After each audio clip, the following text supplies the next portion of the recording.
bajo el capitalismo nunca vamos a terminar con la pobreza y la desigualdad, por lo menos no con la desigualdad económica.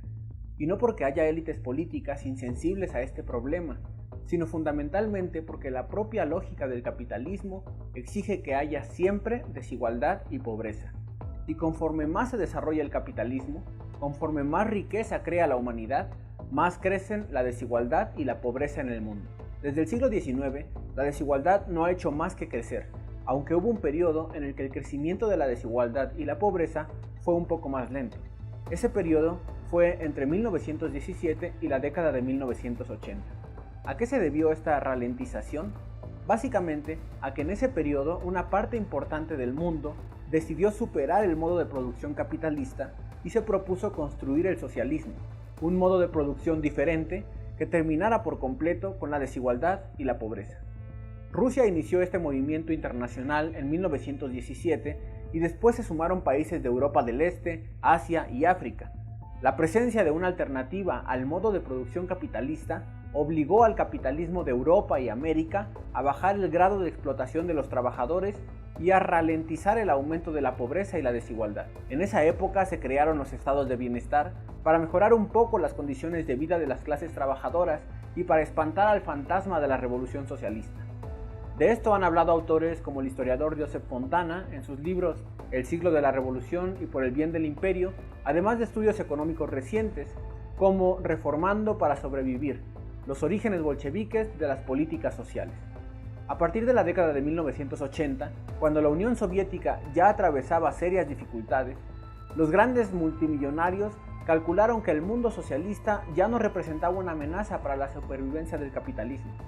En ese momento comenzó a instalarse el modelo neoliberal en todo el mundo, un modelo que terminaba con el periodo anterior y retomaba el desarrollo capitalista salvaje sin ninguna consideración por los trabajadores. Esto significó crear riqueza más rápido, aumentando las desigualdades y generando más pobreza. Todos los países donde antes habían tratado de construir el socialismo cayeron también bajo este mismo modelo. En enero de este año, Oxfam publicó un informe donde dice que el 1% más rico de la población mundial ha acaparado casi 2/3 de la nueva riqueza generada en los últimos 2 años, casi el doble que el 99% restante de la humanidad. En otras palabras, desde 2020, por cada dólar de nueva riqueza que pudiera obtener cualquier persona perteneciente al 90% más pobre, un millonario se embolsa 1.7 millones de dólares. En México, Carlos Slim solo concentra más riqueza que la mitad de la población mexicana, unos 65 millones de personas. Mientras tanto, el número de personas en pobreza en México pasó del 41% en 2019 al 50% en 2021. Para disminuir la desigualdad y la pobreza, Oxfam propone ponerle más impuestos a los más ricos. Este llamado se ha hecho tan popular en los últimos años que incluso algunos millonarios han iniciado un movimiento pidiendo que les cobren más impuestos. La política de subir los impuestos a los más ricos es perfectamente justa, lógica y racional, pero limitada, porque incluso una política así tendría como marco de operación el mismo modo de producción capitalista.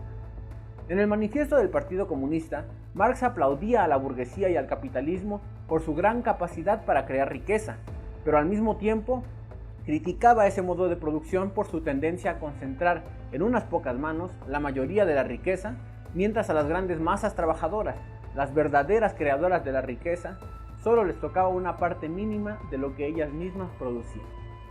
Mientras exista el capitalismo, en cualquiera de sus modalidades, seguirán creciendo la riqueza, seguirá aumentando su concentración en pocas manos y seguirán creciendo la desigualdad y la pobreza. Solo bajo un modo de producción que supere las contradicciones del capitalismo, bajo un modo de producción socialista, podremos eliminar las desigualdades y la pobreza.